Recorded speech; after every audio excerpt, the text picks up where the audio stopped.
지난주에 우리가 나눴던 말씀은요, 변화산에 올라가셨던 예수님을 따라갔던 세 제자에 대한 이야기를 했습니다. 이 세 제자가 어떤 사람들이라고요? 시끄러운 사람, 문제 있는 사람, 뭐 하지 않으면 안 되니까, 예수님이 데리고 가지 않으면 이 사람들 때문에 싸울 것 같으니까 이 세 사람을 데리고 변화산에 올라가신 거예요. 이 사람들이 잘나서가 아닙니다. 어떻게 보면 교회에서 목사가 이런 존재예요. 목사만큼 시끄러운 사람이 어디 있겠어요? 그러니까 하나님이 목사를 뭐 해요? 맨날 붙잡아 두시는 거예요. 왜? 시끄러우니까. 우리도 마찬가지.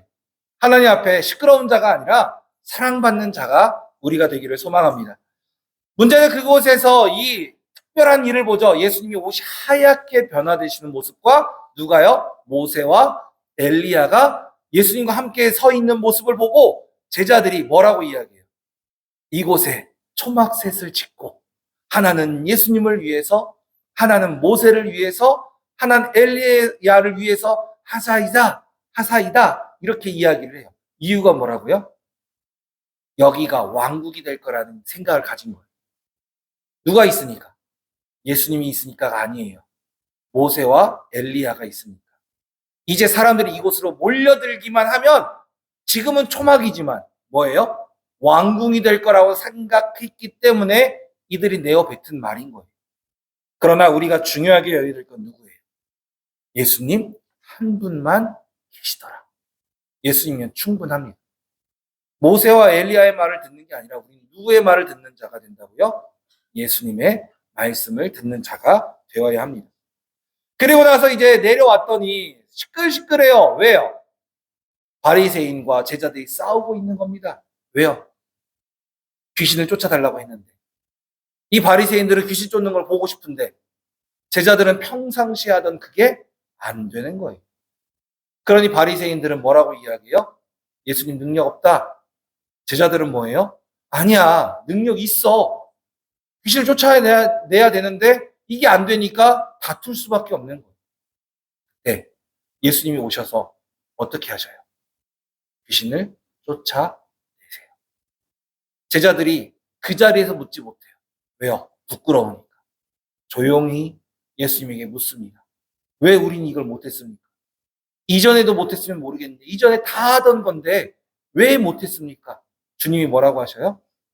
기도 외에는 이런 유가 나갈 수 없느니라. 그리고 나서 우리가 중요하게 여겼던 한 가지, 아버지의 고백. 아버지가 뭐라고 이야기해요? 하실 수만 있으면, 당신의 제자들은 못했는데 당신이 하실 수만 있으면 내 아이를 좀 고쳐주십시오. 그때 주님이 말씀하시죠. 하지 못할 일이 무엇이 있느냐? 믿는 자에겐 능히 하지 못할 일이 없느니라. 여기에서 중요한 고백이 뭐예요?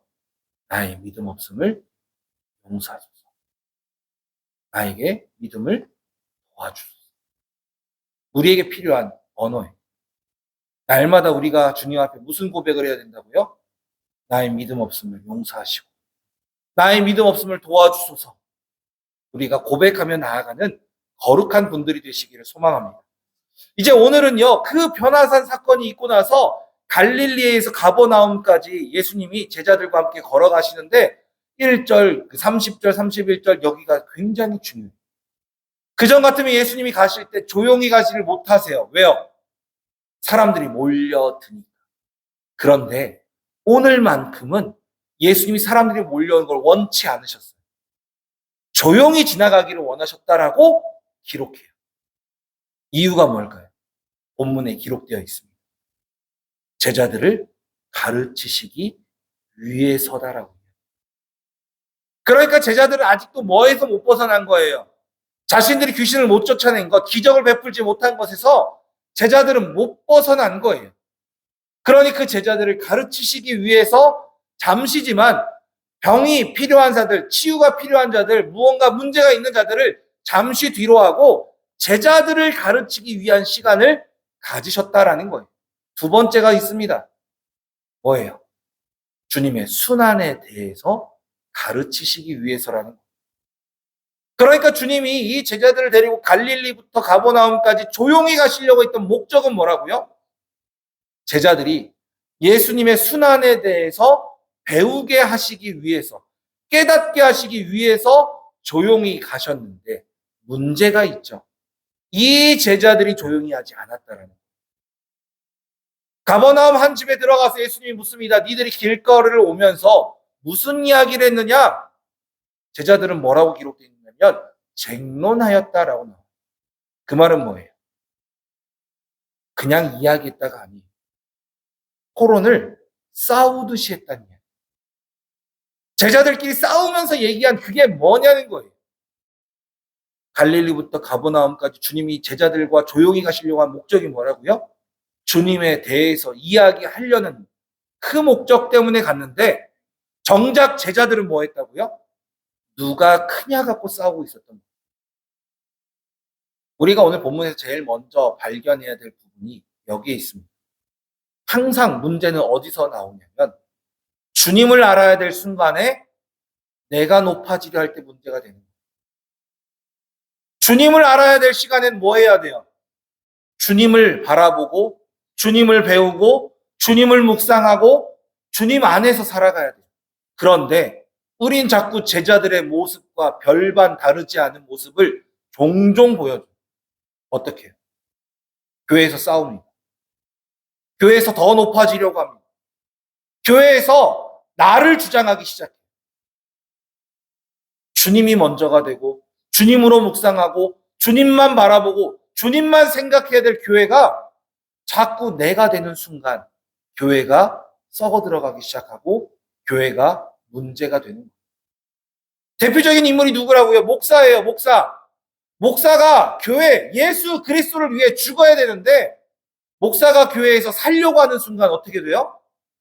교회가 죽는 거예요. 오늘날 교회가, 한국 교회가 점점 죽어가는 이유가 뭐라고요? 목사 때문이라고요. 목사 때문에.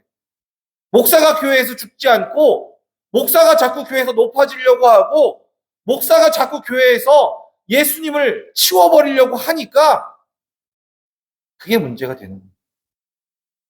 저는요, 이단교회에 잠깐 다녔었다고 했잖아요. 거기서 이단에서 빠져나올 수 있었던 이유 중에 하나가 그거예요. 달력을 만들었는데 달력에 매 월마다 사진에 그 총회장이라고 하는 그분이 다 들어있어요. 왜 들어있느냐? 설명까지 하더라고요. 여러분, 달력에 있는 이 목사님 얼굴만 봐도 귀신이 떠나갑니다. 그 순간 저는 머릿속에 뭐가 들어왔냐면요. 아, 잘못됐구나. 왜요? 우리가 교회에서 바라봐야 될 건 누구예요? 목사가 아니에요. 예수님이. 교회에서 왜 시험 들어요? 예수님 안 바라보니까 시험 드는 거예요. 교회에서 왜 문제가 된다고요? 예수님이 아니라 다른 사람을 바라보니까. 꼭 이 자리가 목사가 아니어도 한번 되돌아보셔야 돼요. 내가 서는 순간이 내가 예수님보다 더 우선시 되는 순간 교회가, 믿음이, 신앙이 흔들리는 거예요. 우리는 계속 누가 주인공이 되어야 돼요? 주님을 주인공으로 삼을 줄 아는 자가 되어야 돼요. 그게 진짜 교회고 주님은 그런 교회를 칭찬하셔요.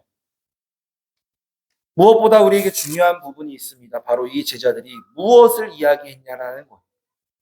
누가 더 높은가를 이야기했다라는 것. 제자들은요, 서열이라는 게 존재하지 않았습니다. 물론 나이 많은 건 누구예요? 베드로라고 하는 인물이 가장 나이가 많았던 건 사실이에요. 그러나 제자들 향해 주님은 죽으시고 부활하시기까지 어느 누구도 편애하신 적이 없어요. 어느 누구에게 더 특별한 걸 맡기신 적이 없어요. 각자에게 각자에 맞는 역할을 맡기셨지, 야, 네가 나이가 많으니까, 네가 숫자를 셈을 좀 더 잘하니까, 네가 무언가를 더 잘하니까 라고 하신 적이 단 한 번도 없어요. 그런데 우린 자꾸 뭐예요? 내가 남들보다 낫지 않냐? 내가 남들보다 경험이 더 많지 않냐? 내가 남들보다 조금 더 똑똑하지 않냐고? 내가 남들보다 판단력이 좀 더 좋지 않냐고? 그러면서 우리끼리 뭐 하고 있어요? 서열을 만들려고 하고 있는 겁니다.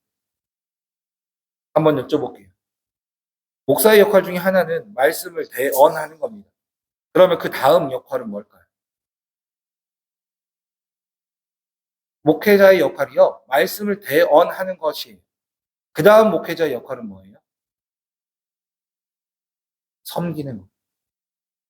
오늘 본문의 주님은 제자들 앞에 한 사람을 세워 놓으세요. 그 사람이 누구예요? 이름도 없는 어린아이 하나예요. 그런데 오늘 본문에 기록되어 있는 한 가지 단어를 잘 기억하셔야 됩니다. 한 아이를 세우는데 안아주세요. 왜 예수님은 아이를 안아주셨을까요? 다른 본문에서 보면 제자들이 아이를 쫓아냅니다. 그 말은 뭐예요? 아이가 있을 곳이 아니라는 거예요. 아이가 이곳에 있으면 안 된다는 거예요. 그런데 예수님은 그 아이를 불러다가 세운 것으로 끝나지 않고요. 그 아이를 안아주세요. 이게 교회의 모습이어야 한다는 사실. 우리 교회에 올만한 사람만 온다라면 우리 교회는 끝난 겁니다. 우리 교회 인정받지 못할 자들이 와야 돼요. 남들이 볼 때 저런 사람이 교회를 가서 뭐 하겠냐 하는 사람이 교회에 와야 돼요. 약한 자, 병든 자, 아픈 자, 가난한 자, 빚진 자, 범죄자, 살인자. 그 사람들이 교회에 올 때 우리는 무엇 해야 돼요? 우리가 그들을 예수님을 대신해서 안아줄 수 있어요. 이 아이를 세우시고 주님이 말씀하시죠. 뭐라고요? 너희 중에 높은 자가 되고 싶은 자가 있느냐? 큰 자가 되고 싶은 자가 있느냐? 낮아져야 하리라. 이 어린아이와 같은 자가 되어야 하리라 말씀하셔요. 그런데 오늘 본문에 등장하는 이 어린아이와 같은 이란 단어가 파이디온이라는 단어예요. 파이디온의 뜻은요, 어린아이라는 뜻이에요. 이게 뭐가 특별하겠어요? 그런데 단어마다 속뜻이 있잖아요. 파이디온의 속뜻은요, 순종이. 그 말은 뭘까요? 너희들 중에 높은 자가 되고 큰 자가 되고 싶은 자가 있느냐? 그러면 너희들은 뭐 하는 자가 되라고요? 순종하는 자가 되라. 무엇에 순종하시겠습니까?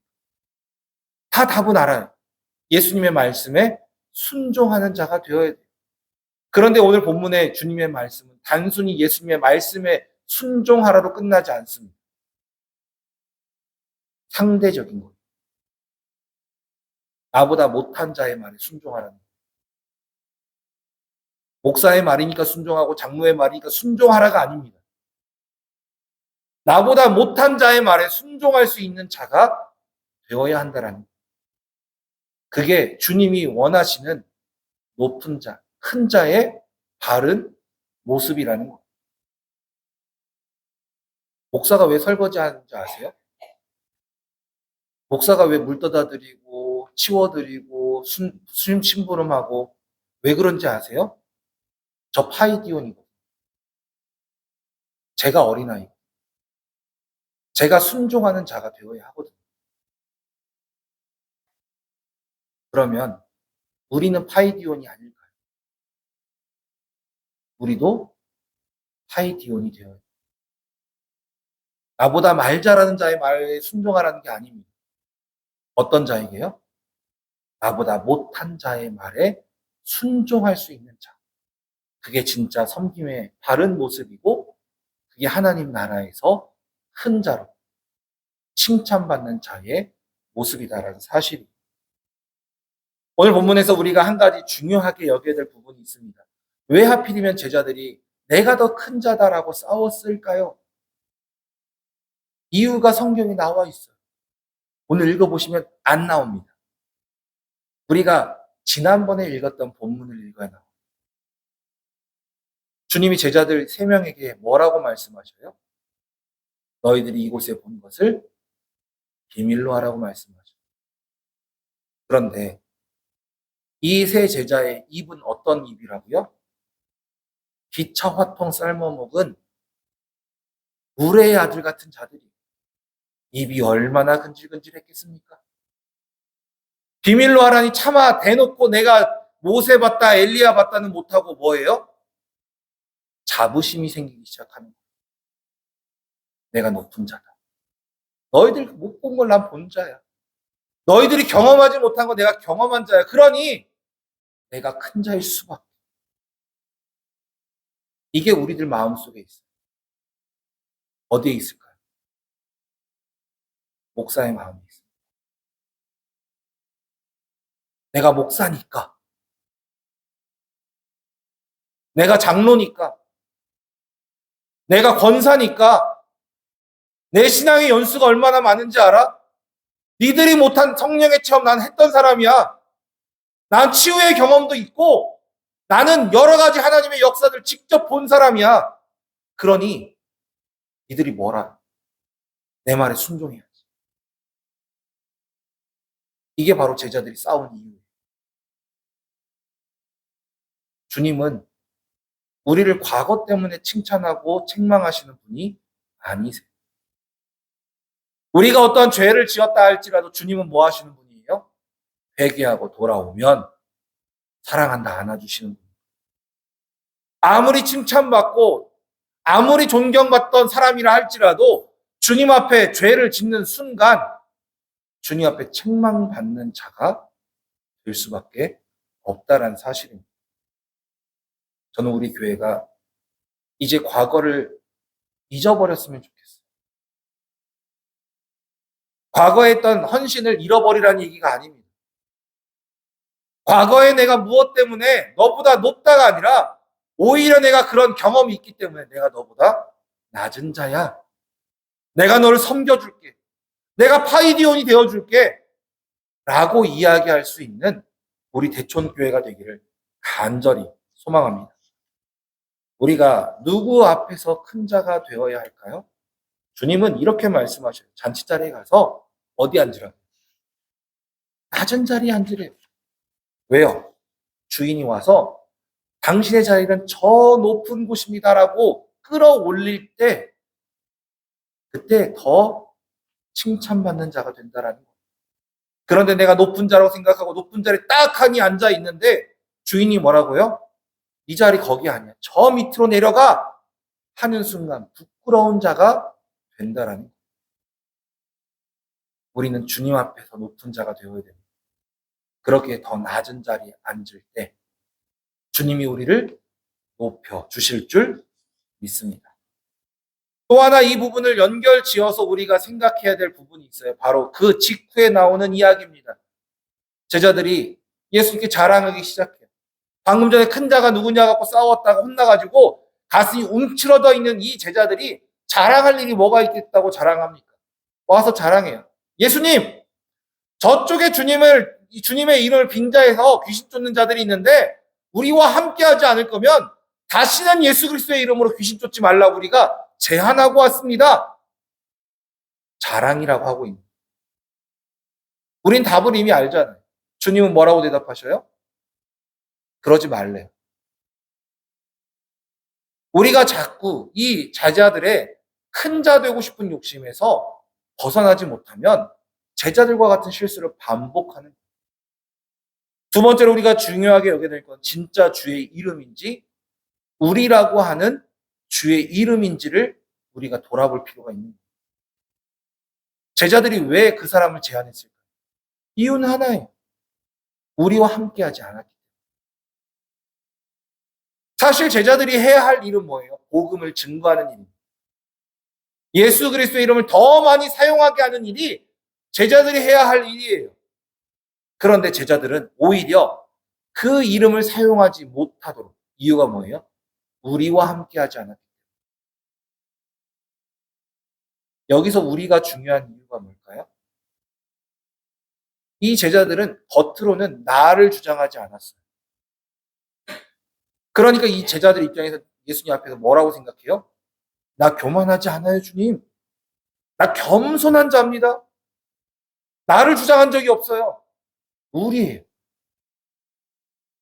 우리와 함께하지 않으면 안 된다라고 주장했을 뿐이에요. 그런데 그 말 자체도 뭐예요? 주님 앞에서는 교만의 책망의 대상일 수밖에 없다라는 사실. 큰 자가 되고자 할 때 나를 낮춰야 되고 또한 누구를 낮춰야 돼요?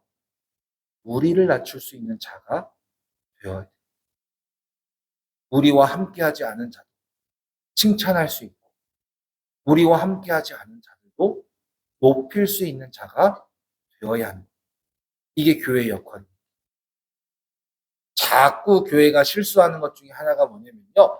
장학금을 줍니다라고 할 때 보통 교회들이 장학금을 줍니다 하면 어떤 사람들을 주기로 하네요. 교회를 열심히 다니는 거죠. 믿음이 좋은 친구. 왜요? 기왕이면 이런 친구들이 장학금을 받고 열심히 공부해서 뛰어난 사람이 돼서 예수 그리스도의 이름을 높이는 자가 되기를 원하니까 믿지 않는 자들보다 믿는 자들에게 장학금을 줘야 되는 게 맞지 않습니까? 라고 우리는 이야기를 해요. 틀린 말 같지 않잖아요. 그런데 주님이 원하시는 건 그게 아니에요. 주님이 원하시는 건 오히려 믿지 않는 자들을 우리의 이름으로 섬길 수 있는 자가 되어야 한다는 거예요. 우리는 예수님의 이름만 드러내면 돼요. 우리가 사람 키우지 못해도 괜찮습니다. 누가 키우셔요? 하나님이 키우셔요. 우리는 우리에게 주어진 우리의 일을 감당하는 것으로 족합니다. 그때 주님이 우리 중에 높이는 은혜가 시작될 줄 믿습니다. 여전히 요한처럼 마치 자기가 했던 그 말이 나를 높이지 않았지만 우리들을 높였던 좋은 일이라고 생각했다라면 이제 우리는 그것을 바꿔내어서 온전히 예수 그리스도만 높이고 나는 섬기는 자로 낮아지는 주님의 거룩한 분들이 되시기를 간절히 소망합니다. 마지막으로 우리에게 중요하게 가르쳐 주시는 부분이 있습니다. 낮아지기 위해서 필요한 것. 차라리 라는 단어. 차라리. 주님은요, 누군가에게 상처를 준다라면 뭐 한다고요? 연자맷돌을 목에 걸어서 바다에 빠뜨리우는 게 차라리 낫대요. 연자맷돌이 목에 맨 채로 바다에 빠지면 죽어요, 살아요? 죽어요. 100% 죽습니다. 정말 우연히 닥쳐서 상어가 이 연자맷돌을 매놓은 이 밧줄을 끊어주지 않는 이상 죽을 수밖에 없어요. 당연한 결과라는 거예요. 그 말은 또한 뭐예요? 다른 이에게 상처 주는 게 곧 살인과 같은 거다라고 말씀하고 계셔요. 그런데 주님은 그 다외 한 가지를 주셔요. 차라리 양손이 멀쩡해서 지옥에 빠지는 것보다 차라리 뭐예요? 손이 잘리운 바 되어서 천국에 가는 게 낫다라는. 내가 잘나서 다른 이들을 상처 주게 되느니 차라리 내가 부족한 게 낫다라는 거. 정말로 이 말씀을 원본 그대로 해석을 해서 눈을 빼고 손을 자르고 발을 자르라는 말이 아닙니다. 그것이 잘려나간 것처럼 고되고 힘들다 할지라도 사람들에게 인정받는지 받지 못한다 할지라도 내가 작은 자가 되어서 섬기는 자가 될 때 그때 주님이 우리를 높이신다라는 것을 우리가 인정하며 나아가는 거룩한 분들이 되시기를 간절히 소망합니다. 첫 번째로 우리가 중요하게 여겨야 되는 게 뭐라고요? 내가 아니라 주님이 드러나는 자가 되어요. 두 번째는 뭐예요? 섬기는 자. 내가 어린아이처럼, 내가 작은 자, 내가 남들에게 우리라고 하는 나를 높이는 자가 아니라 섬기는 자가 되어야 할 때 그때가 주님의 칭찬받는 제자가 된다는 사실. 마지막은 뭐예요? 잘라내는 아픔이 필요합니다. 차라리 내가 잘려나가서 부족해진다 할지라도 우리가 주님의 나라를 위해서 나아가는 거룩한 분들이 되시기를 간절히 소망합니다. 제가 기도하겠습니다. 사랑과 은혜가 많으신 주님 감사합니다. 오늘 말씀 참 어렵습니다. 저희들 파이디온 삼아 주시옵소서. 어린아이와 같이 섬기는 자 되게 하시고 순종하는 자 되게 하여 주셔서 우리가 주님을 높이며 주님이 우리를 인정해 주실 때까지 겸손히 나아갈 수 있는 주님의 거룩한 자녀들 될 수 있도록 축복하여 주시옵소서. 차라리 나의 손이, 나의 눈이, 나의 발이 잘릴지라도 주님, 우리가 죄인으로 발견되는 자가 아니라 주님의 칭찬받는 자들 될 수 있도록 축복하여 주시옵소서. 사랑이 많으신 예수님의 이름으로 감사하며 기도드립니다.